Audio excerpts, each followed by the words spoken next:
नमस्कार, मैं हूं शम्स ताहिर खान और आप देख रहे हैं वारदात नागपुर से।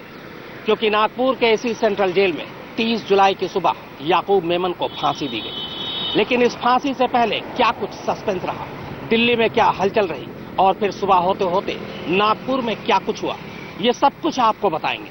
लेकिन सबसे पहले आपको बताता हूं कि जब फांसी की खबर नागपुर सेंट्रल जेल पहुंची तो उसके बाद याकूब मेमन की जिंदगी के आखिरी 2 घंटे कैसे बीते।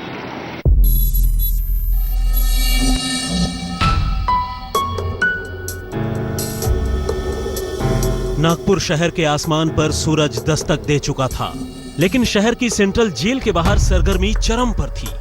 पुलिस की बूटों की आवाज इलाके की खामोशी तोड़ रही थी।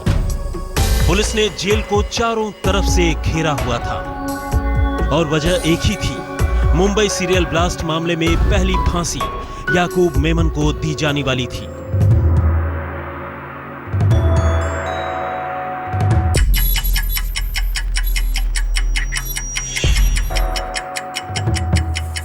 जेल प्रशासन याकूब को फांसी देने की तैयारी पूरी कर चुका था। नागपुर सेंट्रल जेल का फांसी यार्ड, वही यार्ड जिसमें मुंबई धमाकों के मुजरिम याकूब अब्दुल रज्जाक मेमन को रखा गया था। इस जेल में याकूब अप्रैल 1994 यानी करीब 22 साल से बंद था। देर रात ही याकूब को बता दिया गया था कि 30 जुलाई की सुबह उसे फांसी दी जाने वाली है, इसलिए उसे 30 जुलाई की सुबह 5 बजे उठाया गया। लेकिन फांसी पर लटकाने से पहले हर उस नियम कायदे को अपनाया गया जो किसी भी सजा याफ्ता को फांसी पर लटकाने के लिए अपनाया जाता है। उसे दया याचिका खारिज करने की जानकारी दी गई। बताया गया कि वो कब फांसी के फंदे पर लटकाया जाएगा। उसका मेडिकल टेस्ट भी किया गया। जेल प्रशासन के मुताबिक नागपुर सेंट्रल जेल में बंद याकूब मेमन को 29 जुलाई की रात नींद नहीं आई। वो रात भर करवटें बदलता रहा, बीच बीच में उठकर बैठ जाता था। वक्त बीतता गया और उगते सूरज के साथ याकूब की जिंदगी हमेशा के लिए खत्म होने वाली थी।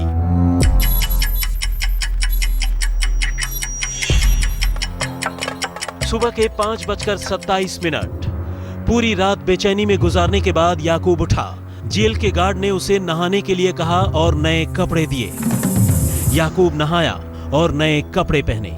यूं तो लोग जन्मदिन पर ही नए कपड़े पहनते हैं, लेकिन याकूब के जन्मदिन और मौत का दिन एक ही था, इसलिए उसने नए कपड़े तो पहने, लेकिन आखिरी बार। इसके बाद याकूब को उसकी पसंद का नाश्ता भी दिया गया। उसने थोड़ा सा नाश्ता किया। इसके बाद उससे उसकी आखिरी ख्वाहिश पूछी गई तो उसने अपनी बेटी से बात करने की इच्छा जाहिर की। तो जेल अधिकारियों ने उसकी बात आखिरी बार उसकी बेटी से करवाई। इसके बाद नए कपड़े पहनने के बाद याकूब ने आखिरी बार नमाज अदा की।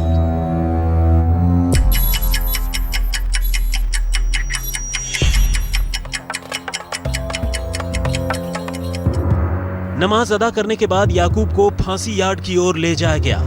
उस वक्त जेल में ADG jail, jail superintendent, chief medical officer, एक मजिस्ट्रेट और 2 कांस्टेबल मौजूद थे।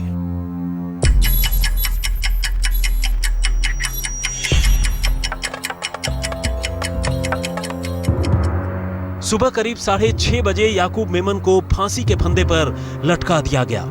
करीब 30 मिनट तक फांसी पर लटकने के बाद मेडिकल टीम ने जांच करने के बाद याकूब की मौत की पुष्टि कर दी और सुबह 7:01 पर याकूब को मृत घोषित कर दिया गया। Previous day there is a medical checkup, then family members are allowed to meet. Then in case he has to sign any will or something for the family, that has to be done. Then in the morning normal breakfast, rest. In case he wants to pray etc., all that is allowed, and then finally he is taken to the cell.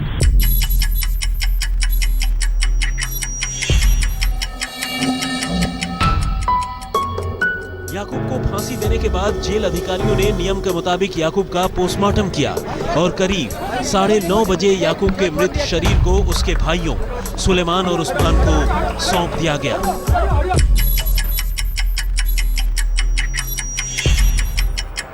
सुबह के करीब 10:30 बजे याकूब के भाई एक ambulance में याकूब के मृत शरीर को रखकर नागपुर एयरपोर्ट की तरफ रवाना हो गए और दोपहर 12:45 पर याकूब का शव मुंबई पहुंच गया और शाम के 4:50 पर याकूब को मुंबई के बड़ा कब्रिस्तान में दफना दिया गया।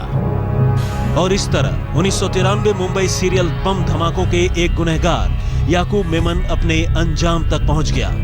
लेकिन यह भी एक अजीब संयोग था कि जिस तारीख को याकूब ने पहली बार इस दुनिया में अपनी आंखें खोली थी, 53 साल बाद उसी दिन, उसके 53वें जन्मदिन पर उसकी आंखें हमेशा हमेशा के लिए बंद हो गई।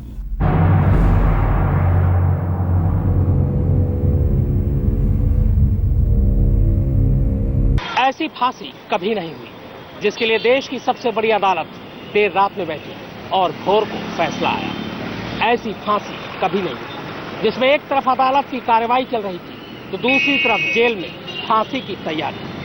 ऐसी फांसी कभी नहीं हुई जिसमें एक तरफ अदालत का फैसला आता है और 1.5 घंटे के अंदर ही फांसी का फंदा गले में।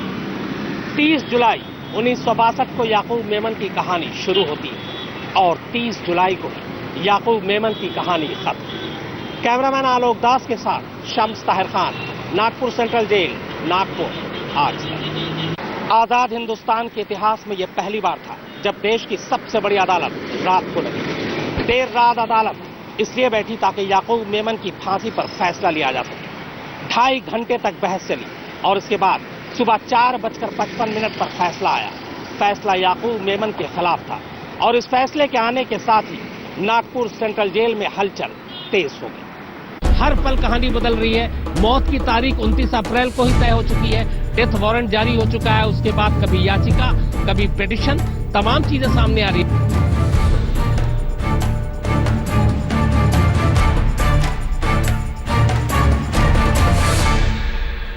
आधी रात का वक्त और सुप्रीम कोर्ट के चीफ जस्टिस के घर के बाहर देश के नामचीन वकीलों की हलचल। हिंदुस्तान के न्यायिक इतिहास का यह अभूतपूर्व पल था जब आधी रात को सुप्रीम कोर्ट में याकूब मेमन की फांसी टालने पर सुनवाई हुई। सुप्रीम कोर्ट में याकूब की आखिरी अर्जी खारिज होने के बाद राष्ट्रपति के दरबार में भी दया की अर्जी नामंजूर होने के बाद याकूब की फांसी टालने की आखिरी कोशिश करते हुए रात के 10:37 पर सुप्रीम कोर्ट के सीनियर वकील प्रशांत भूषण, आनंद ग्रोवर, राजू रामचंद्रन और इंदिरा जयसिंह सुप्रीम कोर्ट के मुख्य न्यायाधीश एच.एल. दत्तू के घर पहुंच गए। ये वकील इस अर्जी के साथ पहुंचे थे कि सर्वोच्च अदालत के दिशा निर्देश के मुताबिक दया याचिका खारिज होने के बाद कम से कम 14 दिनों का वक्त दिया जाता है, इसलिए याकूब को भी ये वक्त मिलना चाहिए। आधी रात को सुप्रीम कोर्ट के मुख्य न्यायाधीश के घर के बाहर हलचल तेज थी। रात 11:40 पर सर्वोच्च अदालत के रजिस्ट्रार के पहुंचने से सरगर्मी अचानक और तेज हो गई।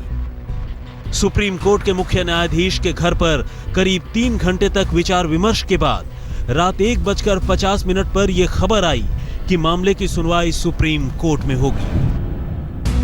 भारतीय न्यायिक इतिहास में संभवतः ये पहला मौका है जब मौत की सजा पाए किसी मुजरिम की अर्जी सुनने के लिए सुप्रीम कोर्ट के दरवाजे रात के 2:30 बजे खुले हों। रात 2:50 तीनों जज सुप्रीम कोर्ट पहुंचे। जस्टिस दीपक मिश्रा, जस्टिस प्रफुल्ल चंद पंत और जस्टिस अमिताभ राय आधी रात को याकूब के लिए दाखिल की गई सुप्रीम कोर्ट के वरिष्ठ वकीलों की अर्जी पर सुनवाई करने सुप्रीम कोर्ट पहुंच गए। सुबह 3:30 बजे वकील आनंद ग्रोवर ने याकूब मेमन के लिए शुरू की पैरवी। अपनी दलील में आनंद ग्रोवर ने कहा कि दया याचिका खारिज होने के बाद याकूब को कानूनी पहलू पर विचार करने के लिए 14 दिनों का वक्त मिलना चाहिए। करीब आधे घंटे तक आनंद ग्रोवर ने याकूब की फांसी 14 दिनों तक टालने को लेकर दलीलें दी। इसके बाद सुबह 3:55 पर अटॉर्नी जनरल ने बहस शुरू की। एजी ने बचाव पक्ष की दलीलों को खारिज करते हुए कहा कि 30 अप्रैल को मौत का वारंट जारी हुआ था और 13 जुलाई को याकूब को वारंट की कॉपी दे दी गई थी, इसलिए उसके पास अपील का पर्याप्त वक्त था। एजी मुकुल रोहतगी ने कहा कि राष्ट्रपति के पास और भी काम है। अगर इसी तरह की चीजें चलती रही तो मौत की वारंट की कभी तामील नहीं हो सकेगी। अगर रोज दलील देंगे तो सिस्टम कैसे चलेगा? दोनों पक्षों की दलील सुनने के बाद सुबह 4:55 पर 3 जजों की खंडपीठ ने फैसला सुनाते हुए याकूब को कोई राहत देने से इनकार कर दिया। मौत की तारीख तय थी, वक्त भी मुकर्रर। जागना सिर्फ याकूब मेमन को था, क्योंकि ये उसकी जिंदगी की आखिरी रात थी। लेकिन दिल्ली में ऐसी हलचल मची कि दिल्ली भी जागी, मुंबई भी, और जागा नागपुर, क्योंकि नागपुर सेंट्रल जेल के तमाम स्टाफ याकूब मेमन के साथ साथ जाग रहे थे सिर्फ उस फैसले के इंतजार में जो ये तय करने वाला था कि याकूब को जिंदगी मिलेगी या मौत। कैमरामैन आलोक दास के साथ शम्स ताहिर खान, नागपुर सेंट्रल जेल, नागपुर, आज तक। याकूब मेमन की फांसी के बाद मुंबई बम धमाके के पीड़ितों का क्या कहना है, ये भी आपको बताएंगे, लेकिन आप देखते रहिए वारदात। 12 मार्च 1993, 22 साल पहले हुआ था। 22 साल पहले मुंबई दहली थी। इसके बाद एक लंबी कानूनी लड़ाई चली और आखिरकार याकूब मेमन को फांसी हुई। लेकिन क्या याकूब मेमन की फांसी के बाद मुंबई के जख्म भर गए? दाऊद इब्राहिम और टाइगर मेमन का क्या होगा? क्या उन्हें उनके गुनाहों की सजा कभी मिल पाएगी? आज भी कोई भी किधर आवाज आता है जोर से, तो आज भी हमारे दिल में एकदम धड़कन हो जाती है कि किधर कुछ हुआ क्या। सजा हुई, ये भी अच्छा ही हुआ, लेकिन विलंब से हुआ, खेद इस बात का है। ये जो है ये हम शुरुआत बोल सकते हैं, लेकिन ये कहाँ पे जाके रुकेगा ये देखना बहुत जरूरी है। मेन जो कंट्रोलर था दाऊद इब्राहिम, उसके बारे में अभी तक कुछ हुआ नहीं अपने गवर्नमेंट से। मेन बंदे हैं जो आज भी इंडिया के बाहर हैं, दाऊद इब्राहिम एंड टाइगर मेमन।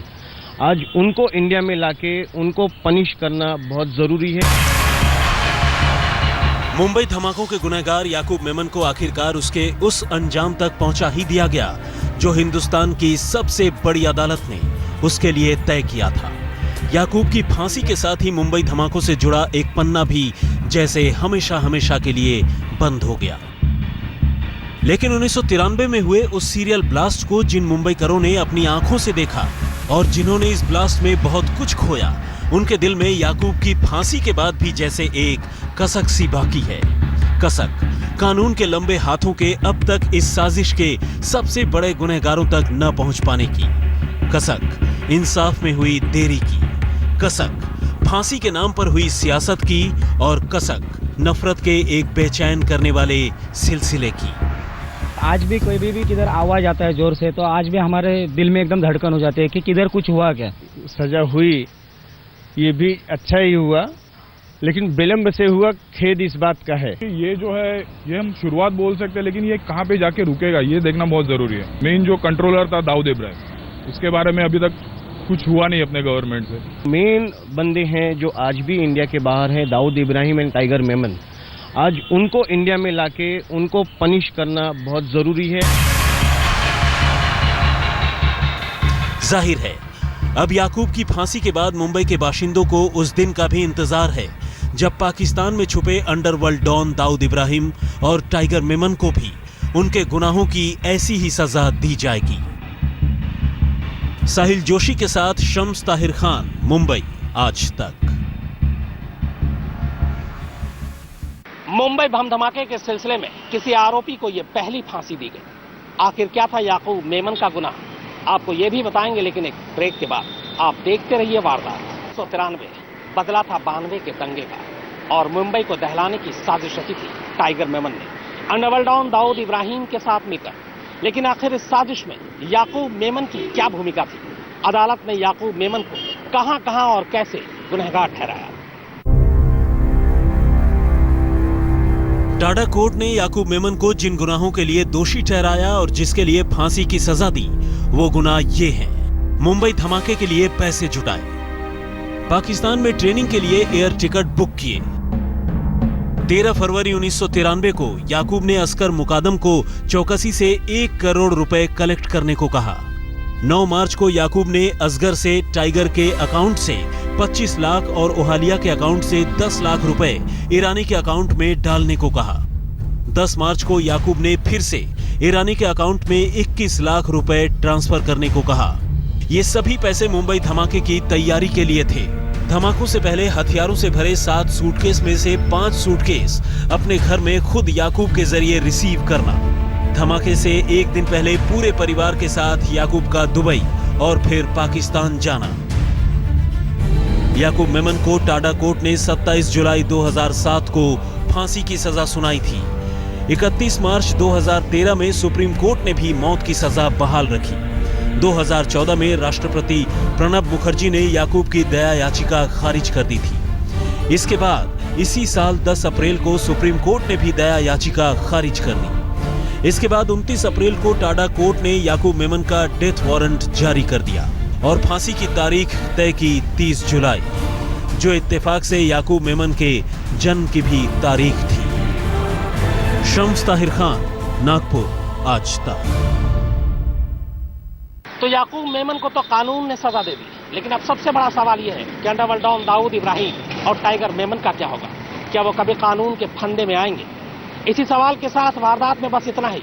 नागपुर से आप देख रहे थे वारदात की यह खास पेशकश। बाकी खबरों के लिए आप देखते रहिए आज तक।